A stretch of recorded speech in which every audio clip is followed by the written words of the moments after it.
Sorry about that. So, what is Bhagavad Gita? Bhagavad Gita is an epic scripture that has answers to all our problems. It was considered actually a special spiritual dictionary by Mahatma Gandhi and is a book of inspiration for many leaders across the planet. It is, it is also actually a textbook in Oxford University and a lot of universities where students study Bhagavad Gita as part of doing their PhD for religion and philosophy. So as you continue on this journey, you will be able to see that, all the problems that we generally face in our lifetime, we have Bhagavad Gita has the answer to all those problems. These are few words that are sent, Mahatma Gandhi shared. Those who meditate on Gita will derive fresh joy and new meanings from it every day. Also, when I read, Einstein said, when I read Bhagavad Gita and reflect about how God created this universe, everything else seems so superfluous. So we have about 600 adaptations of Bhagavad Gita. So why ISKCON's Bhagavad Gita as it is? The very good example that we share tend to be is, you might have a very pricey phone. Now, for the phone to work, what do we have to do? We have to have, when the battery dies off, what do? We have to have a charger. But if the charger wire is broken, which has happened to all of us, it doesn't charge properly. Similarly, and if I may ask, like when by raise of hands, actually the answer is on the screen, so I'll skip this, but let's see by raise of hand, one person, if you can raise your hand and tell me why, if the cable is broken, why does the phone not get charged? The answer is right there. You can participate. This is your participation. You can please raise your hand. Okay, Mansa, you can unmute yourself. Go ahead. So actually, if a phone cable is broken, so the contact is very less between the cable and the mobile. So it doesn't get charged faster and it becomes slow. Perfect. Thank you so much, Hare Krishna. So that's exactly what she had pointed out. Thank you so much for sharing. It is because there's a lack of contact between the source and the receiver. So for a mundane activity like charging a phone, if the contact is not correct, the phone doesn't get charged. That is why the information which is passed on from Krishna, which is Bhagavad Gita, has to be shared in a disciplinic succession, meaning it has to come down the parampara. Bhagavad Gita as it is given because there's no personal motivation behind it. This is as it has been passed on through their teacher. So Srila Prabhupada, heard it from his spiritual master, which is Bhaktivedanta Swami Prabhupada. Bhaktivedanta Swami Prabhupada learned it from his good master, which is Gaur Kishore Baba. So as you keep going down, seeing the chain out here, what do you see is it tracks back to Vyasadeva, it takes back to Narad Muni, Brahma, and then you see to Krishna. So that is the reason why we use ISKCON's Bhagavad Gita as it is, because there's no personal motivation here. There's no personal interpretation. It is given as it has been passed down through disciplinic succession. Nobody just woke up in the middle of the night and said, Krishna came in my dream and this is what he told me, this is what he said is how Gita should be interpreted. No, it is all has been passed through disciplinic succession. Just to give you a little bit more information, there are 4 disciplinic successions that are recognized. The first one is Brahma Sampradaya. Through Lord Brahma, which is what ISKCON follows the Brahma Sampradaya. Then we have Sri Sampradaya, which is through Mother Lakshmi. The third one is Rudra Sampradaya, which is through Lord Shiva. And the fourth parampara, which is recognized and bona fide, is 4 Kumaras. So only, anybody that is claiming to be a spiritual guru and is passing the disciplinic succession, they should be able to show the tracking as we are shown here before. How does it track back? Do you have a disciplinic succession that can track back to Krishna? So that is the litmus test. If they cannot, then they are not the disciplinic succession that that one should be following. So Gita is a very vast book. It has 700 verses. A systematic study of Gita will take about a year. In the 18 days, we can't do that. So what we are actually focusing on here is just the thoughts between Krishna and Arjuna. The objective is, we give you enough information or just a gist of what Gita is so that we can prepare devotees who are interested into a deeper study of Gita, which takes probably more than about a year to completely study Bhagavad Gita. So there are different voices in Gita here that are being described. Krishna speaks the most, which is 575 verses. Arjuna speaks 83 verses, mostly in chapter 1 and chapter 11. And in the rest of the verses, he speaks about 28 in the 12 other chapters. We come to Sanjaya, who is witnessing this and saying it back to Dhritarashtra. He speaks about 41 verses, mostly in chapter 1 again, also in chapter 2 and 211 and 18. And then Dhritarashtra, he only speaks one verse in this particular Bhagavad Gita, which is the first verse. So there are 5 things which are discussed in Bhagavad Gita, and what are these? The first one is Ishvara. Second one is Jiva. Third one is Prakriti. Fourth one is Kala. And fifth one is Karma. We'll briefly touch upon all these, and as you stay the course and go into deeper study of Bhagavad Gita, you'll be able to understand what each of them means. The first 4 are eternal, meaning they do not get highlighted or get destroyed. The fifth point, which is karma, is manifested as well as unhighlighted. First one, Ishvara. This is simple. It's Krishna, the Supreme Personality of Godhead. Second one is Prakriti, which is material nature. Material nature, we as living entities or jivas are controlled by the 3 material nature, which is mode of goodness, mode of passion, mode of ignorance. Krishna controls material nature. So Prakriti simply is material nature. Next one is Jiva, which is living entity. Whether it is a living entity in an animal form, whether it's a living entity in any demigods or human beings, we all have, we are all living entities, and we're not talking about the bodily aspect of the living entity, we're talking about the soul.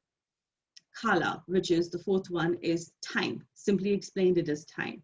And then we have karma. Based upon what we are doing, we get certain reactions associated with that we will learn in future chapters. The mood of Bhagavad Gita, what is the mood? What is the context in which it is said? Arjuna's bewilderment or confusion is what causes Krishna to preach him Bhagavad Gita.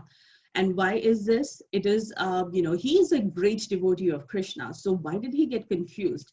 So it needs to be understood that confusion is also Krishna's arrangement.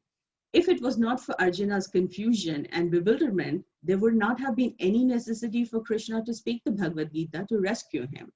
So although Arjuna is the apparent first listener of Bhagavad Gita, it is for the benefit of anyone and everyone that comes after him. Why did Krishna come and preach Bhagavad Gita again to Arjuna is because it has always been the first true receiver of that was the sun god. But over the course of the years, as we said, the cable broke, the message got broken. So Krishna came back again to reinstate what Bhagavad Gita is all about. So Gita, it means, simply put, it is a song. So it is a song sung by Krishna to remove the confusion or lamentation from Arjuna's heart. We all have different things that we go through in our life. So Gita is that one particular book that you can refer to get solution to all your problems. So Bhagavad Gita in simple terms is what it actually means is a song sung by Krishna to remove the confusion or bewilderment from Arjuna's heart. That is what Bhagavad Gita is all about. So Krishna drove, Arjuna requested, and Krishna drove the chariot in the midst of both armies. Arjuna was having real difficulty in having to fight the battle of Kurukshetra. He did surrender to Sri Krishna, and consequently the Bhagavad Gita was spoken.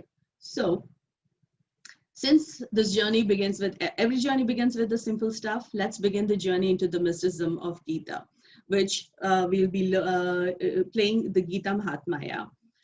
Please don't worry if you don't understand. It is the glorification of Gita. I'm just going to be playing it, but we will understand the meaning of what Gita Mahatmya is, because it's a consolidation of what entire Bhagavad Gita is about, and we will explain that at the end of the 18th day session. So just please hear.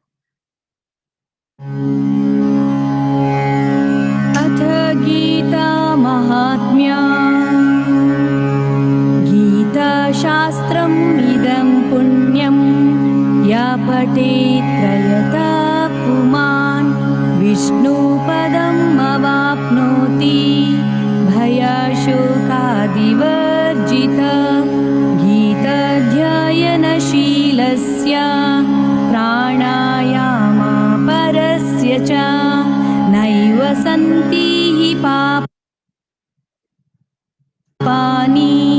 पूर्वजन्मा कृतानि च मलनिर्मोचनं पुंसा जलस्नानं दिने दिने सकृद्गीताम्भसि स्नानं संसारमलनाशनं गीतसुगीतकर्तव्या किं मन्ये शास्त्रविस्तरे या स्वयं पद्मनाभस्य मुखपद्मादिनिःसृता भारतामृता सर्वस्वं विष्णोर्वक्त्रद्विनिःसृतम्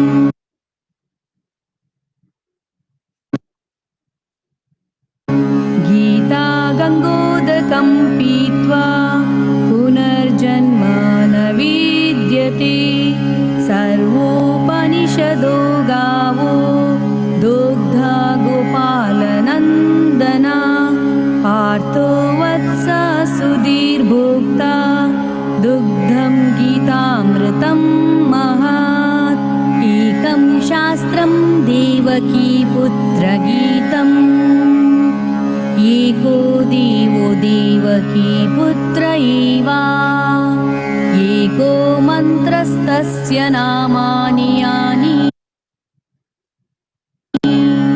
कर्माप्येकं तस्य देवस्य सेवा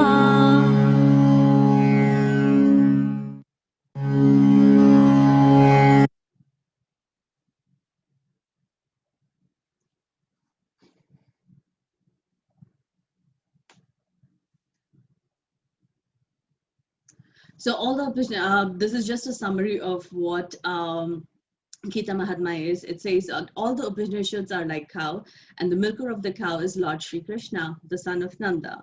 Arjuna is the cow, the beautiful nectar of Gita is the milk, and the fortunate devotees of fine theist intellect are the drinkers and enjoyers of that milk. So we are all blessed to be part, of learning Krishna consciousness and learning Gita. So again, welcome. And we will start chapter 1. Chapter 1 is called Arjuna's Vishada Yoga, Arjuna's Yoga of Lamentation. So this particular chapter is basically different reactions to the same scene.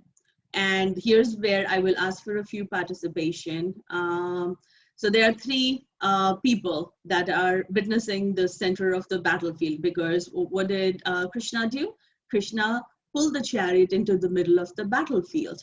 And the reactions of what is Arjuna feeling. And then I'm going to ask for a few participation here. Let's see if by raise of hands, if you can tell me who is this character on the very left-hand side of the screen. Please raise your hands. Okay. Disha Mataji, please unmute yourself. Oh, sorry. Disha Mataji? Yeah, it's this Dhritarashtra. Thank you. Anvita Mataji, you can unmute yourself too. And who is the very end of the character? Who's that character? This one is probably Sanjay. This character, Mataji, the one that I'm pointing? Oh, sorry, Duryodhan. Thank you so much. Yes, so people who have raised their hands, if you can please lower it, and who have answered it, please lower it. So we'll keep, give a fair chance to everybody. And Vibha, if you can help me unmute one at a time, please. Hare Krishna. I'm doing it, Mataji. Thank you. So if I may also please request you to chant, this is the very first verse of Bhagavad Gita. Go ahead. Yes, Mataji. धृतराष्ट्रोवाच धर्मक्षेत्रे कुरुक्षेत्रे समवेतायुयुत्सवः मामका पाण्डवश्चैव किम् अकुर्वता सञ्जयः. Thank you so much, Vibha. You chant very beautifully. So this is the only verse that Dhritarashtra speaks in Bhagavad Gita, and which is his first verse. So we'll explain it in a little bit because there's quite a few significance to this. Dhritarashtra Uvacha means Dhritarashtra spoke. He said, Dharma Kshetre Kurukshetre. Dharma Kshetre means a religious place. Very holy place. Even before the battle of Kurukshetra was being fought there, that particular Bhumi land or the land was a place where a lot of sages, a lot of devotees used to go and do yagnas there. So it was a very, very holy place. So Dharma Kshetre Kurukshetre, which is the name of the place. Samaveta Yuyutsava. Assembled. Samaveta meaning the armies assembled. Mamaka Pandava Chaiva. Mamaka means my sons. Dhritarashtra saying my sons. Pandavas are the sons of Pandu. Kim Nakurvat Sanjaya. What did they do?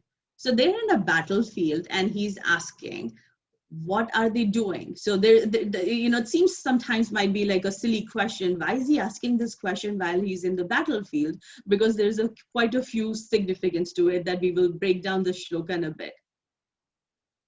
So the next one, if you see here, it says Dharma Kshetre Kurukshetre. So why is he asking about a holy place? Because he understands that, if there is a holy place, what is going to happen? It is going to it is going to, because he is also a person who knows about it, even though he was so jealous about wanting his sons to be able to rule the kingdom, he knew that his sons were not pious. Pandu's sons were pious. So if the battle is being fought in very religious warfare, religious place, what is going to happen is it's going to support the Pandavas, who are the more pious people. Samavit Mamaka Pandava Chaiva. So there's a very clear difference between him saying my sons and sons of Pandu. Now he's the eldest, as the eldest householder in the family, or the eldest person in the family. When if a sibling passes away, it is our culture that we treat those children of our siblings as our own children. But this shows his frame of mind. He's differentiating between his sons and the sons of Pandu. So he's not thinking subconsciously or consciously that they're my part of the family. So he's separating them right then and there. And then to ask, Kim Hakurvat Sanjaya, what did they do? As you will see in the next presentation, when we talk about it, Dharma Kshetre, when he's talking about is explained by this picture. There, anytime, at least in South India, when we do something, we do any kind of special activity or a pious activity, we start by doing what? We boil milk. Then when we think about that, that's the relevance or the correlation to Dharma Kshetre. Now, what is happening in this picture is it's if we have to make paneer and cottage cheese in the house, what do? We put a lemon, and it separates what? Separates the paneer from here. That is how he's separating his sons, Mamaka, and the sons of Pandava. And then if I were to, let's see who has raised hands. With the raise of hand, if I can have, please people, if you can, please continue to raise your hands and lower it when you're done answering. I have a question. So in this class, if I give this bowl of rasgulla to anybody, what is the first thing that you think you're going to do? Nobody likes to raise hands? Rasgullas here. Ronak Prabhu, please unmute yourself.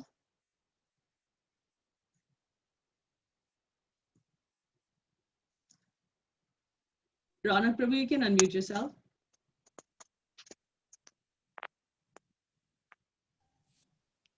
Hello.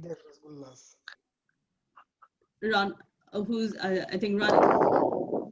Ranak Prabhu? Yeah, eat those rasgullas. Yeah, it is. I know. Thank you. But if I give it to you, what do you think you'll do?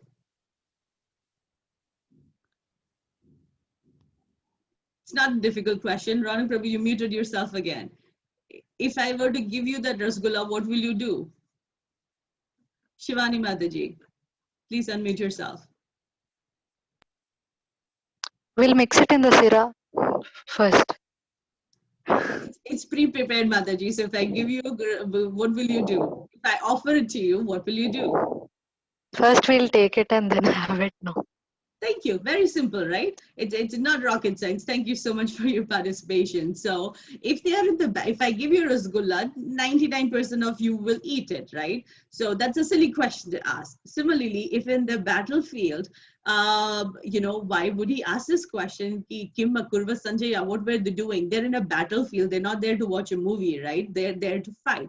The reason is that he thought that even his unpious sons may probably come and want a ceasefire, because that environment, when you are in a temple, for example, if I go to a temple, there's a bit of a peace in me. Maybe the shaitan in me dies down a little bit. I'm just kidding. But, you feel a sense of peace when you go to holy places. So he's thinking that this is because it's a dharma kshetra, because it is such a pious place, maybe my sons will also do what? Maybe my sons will, come to a peace. He did not want peace in there. He wanted the battle to fight, even though back in the mind, he knew that they might not win. Irrespective of that, he wanted the kingdom, because when his brother passed away, he was not the crown king. He was assigned as the administrator till the Pandus were old enough to take over the kingdom. So that is subconsciously what he's talking about. Is the reason or the consciousness behind him asking this question about Kim Akurvat Sanjaya, what did they do, is because he has this doubt in the back of his mind that maybe this battle will not be fought. So here there are two, we see Duryodhana, and he's talking to one of his teachers. Let's see if I have still people who have raised their hands. Maya Mataji, can you please unmute yourself and tell me, do you know who this personality is? It's a teacher. Maya Mataji, you can unmute yourself. I'm requesting you to unmute. Okay, let's see, Deepa Mataji. Dronacharya. Thank you so much. Yes, it is Dronacharya. Let's see. So in verse 1.3, Duryodhana says, "O my teacher, behold the great army of the sons of Pandu, so expertly arranged by your intelligent disciple, the son of Drupada." So he's coming, there's a difference between how a teacher is being treated by Duryodhana versus the teacher being treated by Arjuna. Arjuna in the battlefield, when he comes to fight, the first thing he does is he shoots arrow at the, in front of the chariots of Bhishma and all his teachers and all his seniors to get their blessings. But Duryodhana is now completely bewildered. The reason they came, Pandavas came back from where? Came back from exile. Like, you came back from exile and they're able to arrange such a vast army. And that army was led by Drishtadyumna, which was son of Drupad. There is a small backstory behind it. Is Drupada and Dronacharya were childhood friends. He was a Brahmana, and Drupada had promised him that he would give him few villages when he became the king. But when the time came, he went back on his word and did not help out his friend.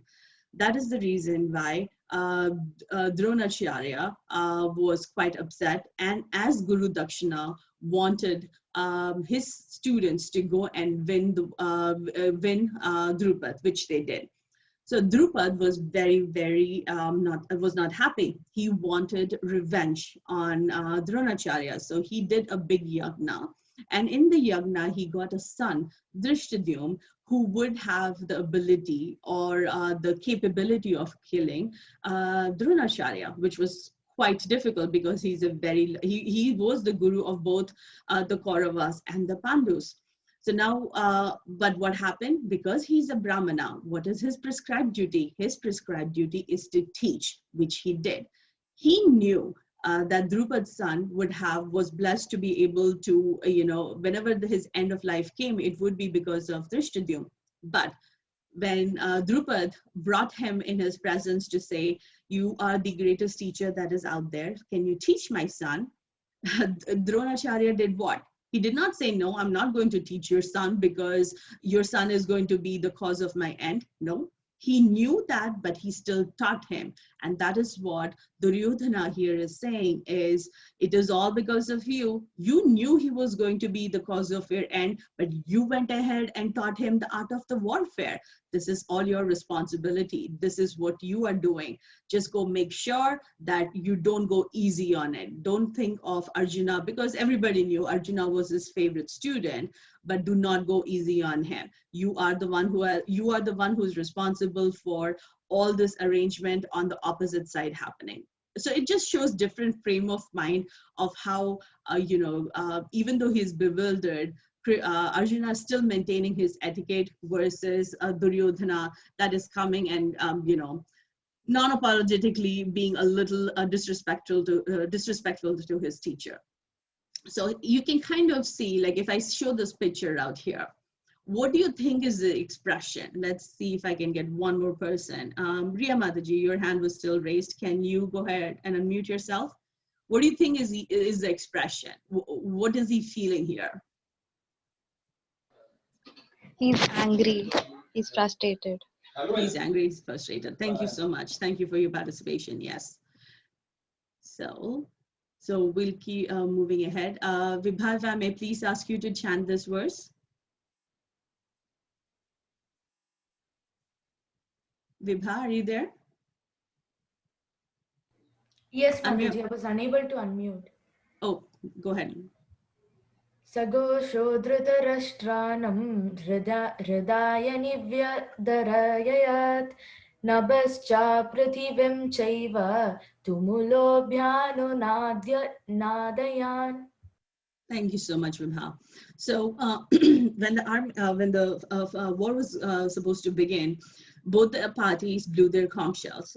It is described in the few verses before this 1.19 that Bhishma Dev started blowing the conch shells so that, and then everybody in the Kaurav side also blew their conch shells to try and encourage their soldiers to get ready for the fight. But in the purport, if you go back and read, it's a small chapter, so you should be able to go back and read it.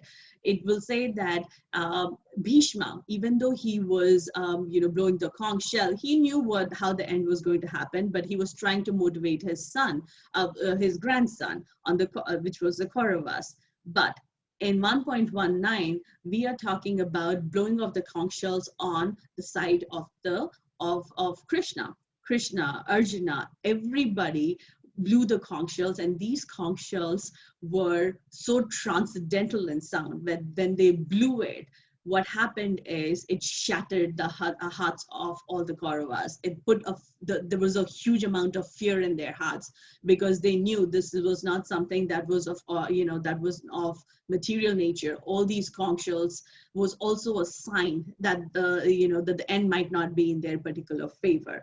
Hidriyani Vadyante basically means, the explanation of that is it shattered the hearts of the sons of Dhritarashtra. So there were different signs that showed that it was going to be more.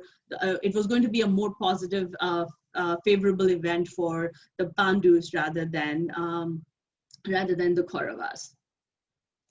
So we're going to look at some of the reasons about why the war would be more in the favor of the Pandus. The first reason we discussed was Dharmashetre. It was a pious place.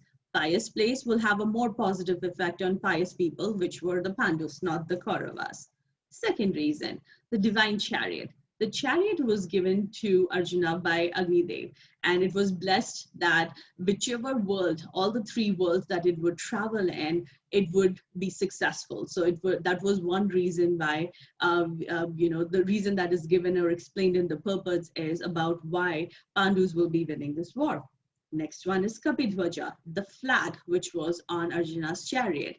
There is a particular I think it was in one of the lectures, Srila Prabhupada explains about this particular verse is what is the significance of Kapidhwaja. It is, since we are talking about Vaishnava etiquette, the process is a person who's going on the journey of Krishna consciousness always takes blessings of a previous acharya or a previous senior devotee to help them in the path. So Arjuna's reference to putting the flag or the Kapidhwaja is, he's saying, and Hanuman is a previous acharya. He's taking his blessings to say, you were in the journey with Krishna while you were in the Ramavidar, and you helped him in his journey going through the holy war with Ravana. Similarly, I'm embarking on this journey. Please help me and guide me in, getting through this journey that I have. The next reason that we talked about just recently in verse 1.1, Nan Shankhanath, because these sounds that came out from there were so transcendental, it put the fear of God in the Kauravas, and that was one another sign that showed that the victory was going to be on Pandava sides and not Kauravas.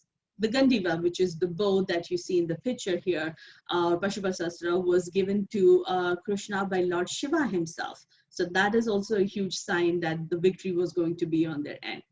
One of the verses, which we unfortunately, for a lack of time, we have not covered here, is when Duryodhana speaks. He very proudly speaks and says, all the warriors, all my friend, all these great acharyas, Bhishma Dev, my grandfather, who are such great individuals, such learned individuals, are going to lay down their lives for me. Takta Jivita meaning lay down their lives for me. So what that actually also means is, like, indirectly he's saying these people are going to die. And when we start on the journey, or we say, we never say that, koi mar jayega or somebody will die, that is an inauspicious sign. And because Duryodhana said it, it was also going to be a negative on his side of his side. The battle was fought on a very auspicious day of Mokshada Ekadashi, which is the day for Krishna, and hence it was going to, and where was Krishna? Krishna was on the Pandava side, so it was going to be more auspicious for them. Bhagyalakshmi, which is the goddess of fortune. And where does goddess of fortune reside? She resides with Krishna. Wherever there is Krishna, the goddess of fortune is going to be there.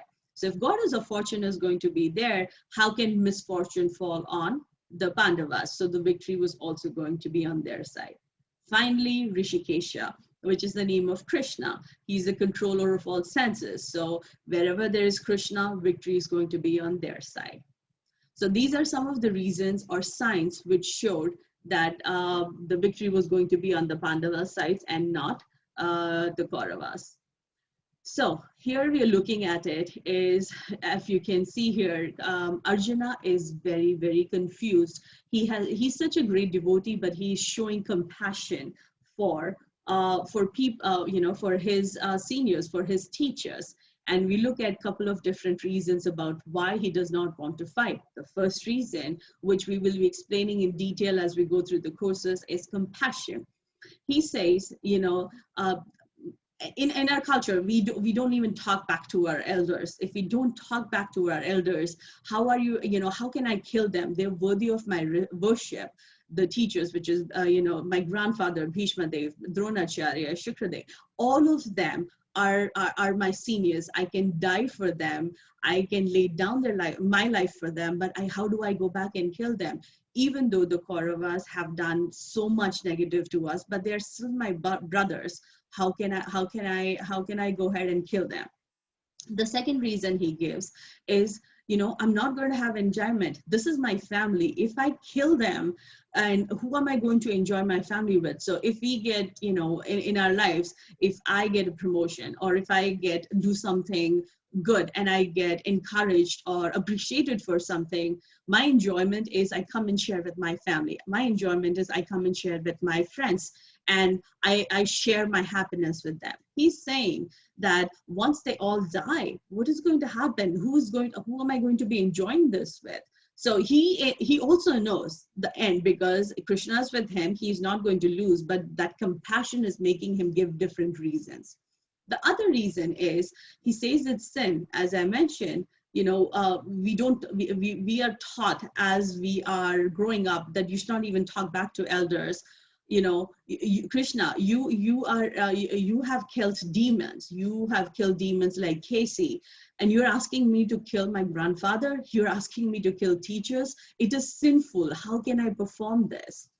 Then family traditions, he says, which is also explained in very much detail in the purpose of 1.45, is the elders in our family are responsible for teaching us tradition. They are responsible for guiding the youngsters.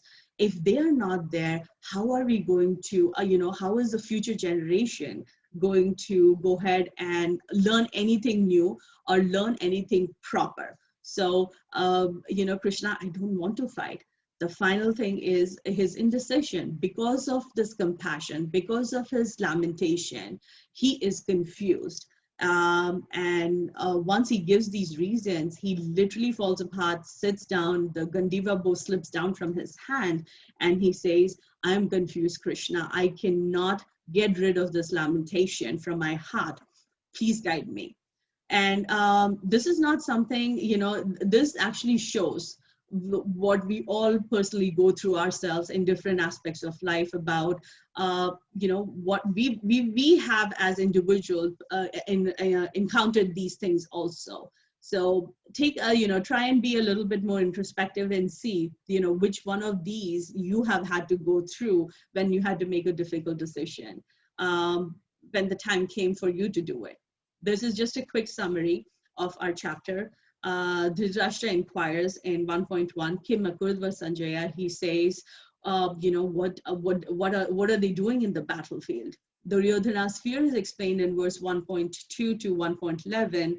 He says, Mahatim Chalmum Vidhyam, which is your greatest disciple is standing in front of you and arranging this army. You're responsible for it. So please go ahead and make sure that you do not go easy on your teachers, on your students, which is Arjuna and Drishtadyumna. Blowing of the conch shells is explained in 1.12 to 1.19 by the keyword Hidrani Vadante, which basically means it shattered the hearts of the Kauravas. Arjuna's observation is explained in verse 1.20 to 27, and Arjuna's response of why he does not wish to fight is explained in these in 1.28 to 1.46. I have a short video of Srila Prabhupada that I needed to share, and then we'll pick up some questions. Actually, before that, if I may, I am going to launch a poll. People who are on the phones might not be able to take it, but I'm going to give a few minutes. Let's see if you can answer. There are very two simple questions that I'm launching. Please see if you can answer this. First question is, in Bhagavad Gita, which personality speaks first? Krishna, Duryodhana, Dhritarashtra, or Arjuna? Second question is, Duryodhana speaks to which of the following teachers in Bhagavad Gita it is? Shakuni, Bhishma, Dhritarashtra, or Dronacharya?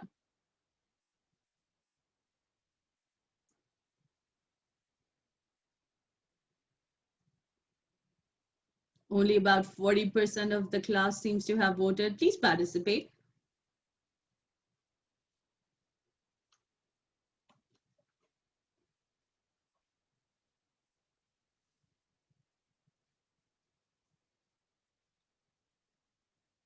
I'll give it about 60% of the class seems to have voted. I'll share in a bit.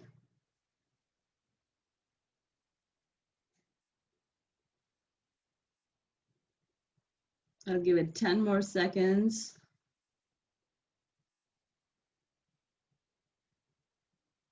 Okay, I'll end the polling now and share the results. Okay, people are still voting.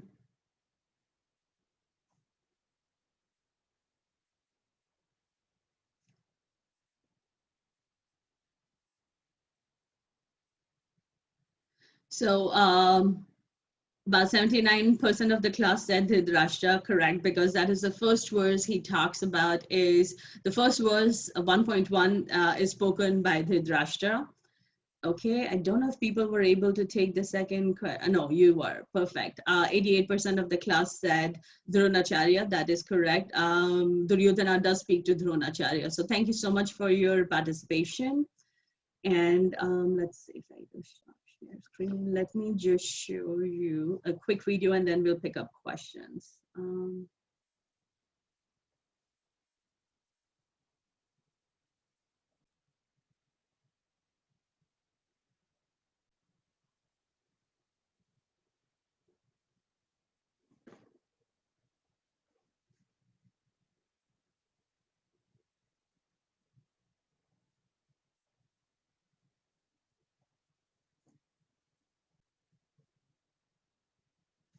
Vibha, can you see the screen for the YouTube video? Yes, Mataji. Hare Krishna. The Hare Krishna movement some 7 years ago in 1967, did you not? Yes. In a capsule, what is the movement? The movement is to awaken God consciousness of the human being. The human being is distinguished from the animals, that the animals cannot understand what is God. Mm-hmm. And if the human being also does not understand what is God, then he is animal. I see. And so your movement is to bring about an understanding of God among human beings. Yes. And Hare Krishna means what? Hare Krishna means addressing the energy of God. Hare means the energy of God, and Krishna means God.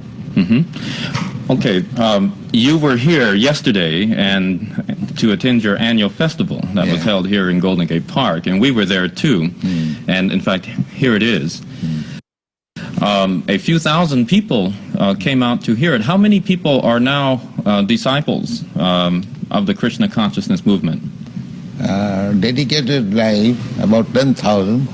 About 10,000 dedicated in ones. the Western world. Mm-hmm. Your Grace, is there any significance at all in the shaved head? Why are heads shaved? We keep ourselves very clean, that's all. Oh, it's just a cleanliness thing? Yes. Is there any significance in the color of the robe? At least at the present moment, people think that by keeping long hair, it becomes very beautiful. I see. Yes. So we are against it. Mm-hmm. Just as simple as that. Is there any significance in the yellow robes? Yellow robe is the dress, those who are dedicated. Mm-hmm. Yeah. It could very well have been a blue robe. It's just something that was arrived at. This saffron. Mm-hmm. Mm-hmm. Your Grace, why do you feel that so many people are pulling away from the traditional religions in this country, such as Christianity and so forth, and going for the trying to understand the Eastern religions? We hear a lot of swamis and gurus and other type of yogi and so forth. Why do you feel that people are pulling away from the traditional Christian standards here? But we see that the Christian churches, especially I've seen in London, mostly closed. People are not interested, or the Christian leaders, they cannot make them interested. Why? Did Christianity fail the people, which is why they're turning to other things? Or? I think so. Mm-hmm. Mm-hmm. You say that Hare Krishna consciousness pretty much takes the absolute truths from the Bible, the Quran, the Torah, and the Vedic. Yeah, everywhere. Everywhere. Religion means to understand God. I understand, but do you feel that in getting truths from various places like the Bible and the Quran and so forth, don't you run into conflicts at all or contradictions in those particular philosophies? No, I don't find any conflict, because the ultimate goal is God. So you have to understand God and try to love Him. So you can go through any religious process. If the goal is attained, that you understand what is God, and you try to love Him, then your life is perfect. Why do we see so many of your followers chanting almost all the time. Chanting means to keep association with God always. So you have to audibly chant Hare Krishna? Yes. This is transcendental vibration. Just like a radio message, if you keep contact with the radio message, then you know everything what is going on outside. Similarly, this transcendental sound, Hare Krishna, if you chant, then you keep connection with God directly. Thank you very much, Your Divine Grace. It's been our privilege to talk with you and to meet you. Thank you. And hope that we can see you again when you return. Hare Krishna. So that was a small video about like how confidently he's saying that there is no confusion. Every religion has one goal, and that goal is to know Lord. So we can pick up some questions now from the session. I would really appreciate, this is an 18-day journey. I am not an expert at Mahabharata, so please ask questions that are relevant to today's chapter. You can raise your hands. And let's see, I think the chat is open. If I may see if I can open the chat. So the chat is open to you. You can post your questions there. So please raise your hands if you have any questions in regards to the class today. Vivo 18, I apologize. I don't know if you're a Mataji or Prabhu, but please unmute yourself. Vivo 1820. Hare Krishna. Hare Krishna. How to control the mind? That is $1 million question, Prabhu. Lovely question. So if I had a pill to give, to each to do that, that would be a magic pill, and I would be a millionaire, right? So I'm just kidding, but we will share with you how to chant. That is your only way. Chant, and you will be able to control your mind. It is not something that is, it is one of the most difficult things to do, because in one of the verses it said that the mind moves 10,000 miles per hour faster than that. So it's very difficult to control the mind. What you can't do is you can regulate it, and regulate it by you. And how do you regulate it? You can regulate it by chanting, and we'll be sharing how to chant. What is the mantra in the next few? I think it starts with chapter 4, so we'll share that with you. I apologize, I don't have a magic pill, Prabhu. It is practice and practice and practice. That's the only way we can control our mind. Or I can say, control, like, give me an example of what, since you asked a question, I apologize, there's a bit background noise. Give me an example of what you want to do that you were not able to control your mind. I'm putting you back on the spot.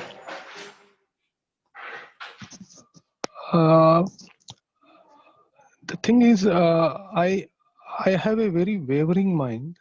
Mm-hmm. And I have been switching my jobs quite frequent. Okay. Yeah, this is one of the examples of a mind which is not in control. Okay, maybe you can look at it in this way too. You're still searching for one true thing that you really like. So that's why you're changing jobs to, to find what you really like. And this is your experimental phase, and you're still looking. So please start chanting. And as I said, like, we'll share the links, share the links for chanting. Once you chant, the first thing that it does to you, it clears the confusion in your heart. And I have a lot of my co-hosts here who are all chanting. Madhurani Mataji, can I have you unmute yourself and share what does chant in a few minutes? Like, what does chanting do to you? Because people who are chanting will be the only one who can tell you the difference. There's no magic formula, but you have a sense of peace. You get a sense of clarity when you chant. Madhurani Mataji, please, yeah, can you please share? Yes, Hare Krishna. Hare Krishna, everyone. For me, I chant every day in the morning. And I feel when I chant in the morning, my day goes very well. And I am also working, so I feel very peaceful and my day goes smooth. Like earlier, before starting this Bhagavad Gita journey and before starting chanting, my work was going very lengthy. Like, I was doing like a lot of time waste and all.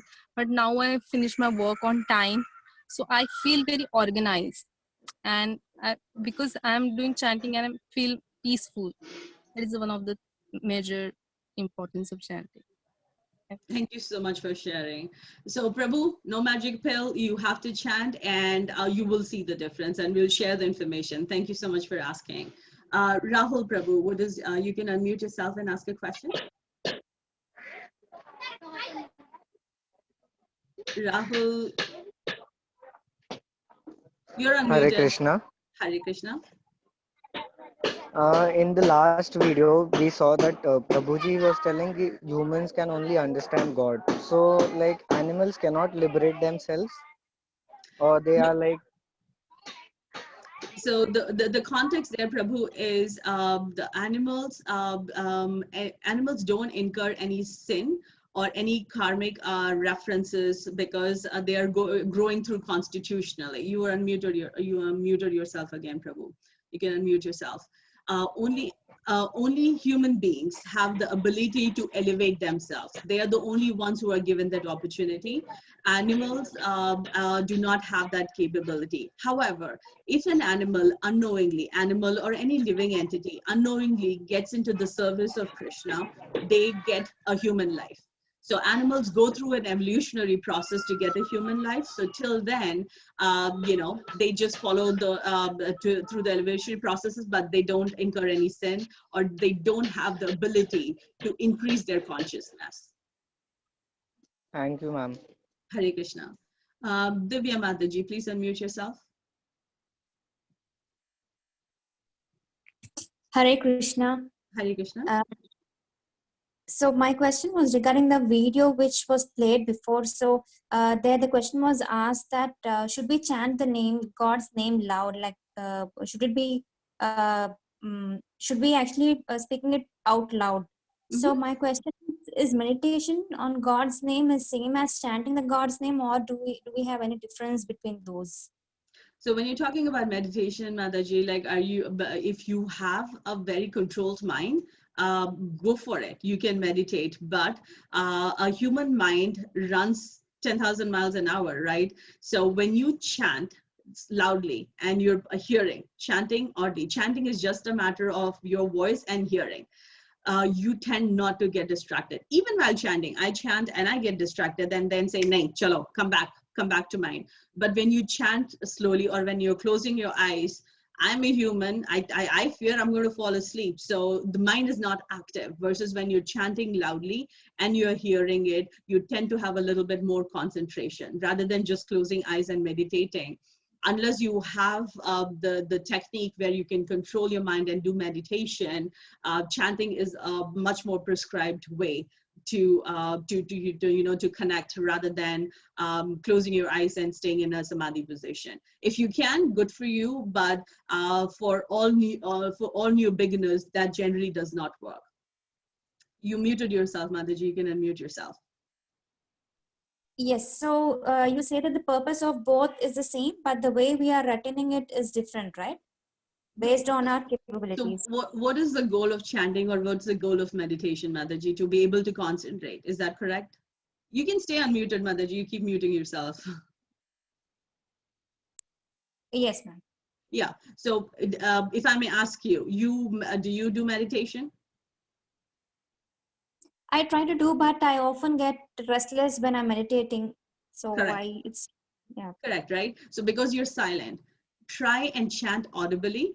Chant Hare Krishna Mahamantra, your mind will not get distracted. That's the reason why people who are very experienced, I'm a beginner just like all of you are. It is difficult to control mind, but when you chant loudly, your mind tends not to get distracted. It will still go there, but you have the control to say, no, come back, you're chanting, concentrate. That will happen, versus silence does not do that to you. So that's the reason I try and see the difference, because when you sit idly, my mind goes in 50,000 directions, because I tried.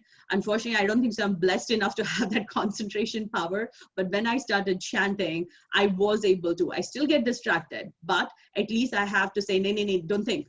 You're chanting, come back, train your mind. You are able to do that when you're consciously chanting and chanting loudly. I'm not saying shout on top of your lungs, but chant where you are saying and you can hear. That's the level of sound that you need to be there, and it will prevent your mind from getting distracted. All right, let me start trying this. Thank you so much, ma'am. Hare Krishna. Mansa Mataji, please unmute yourself. Actually, I have a doubt.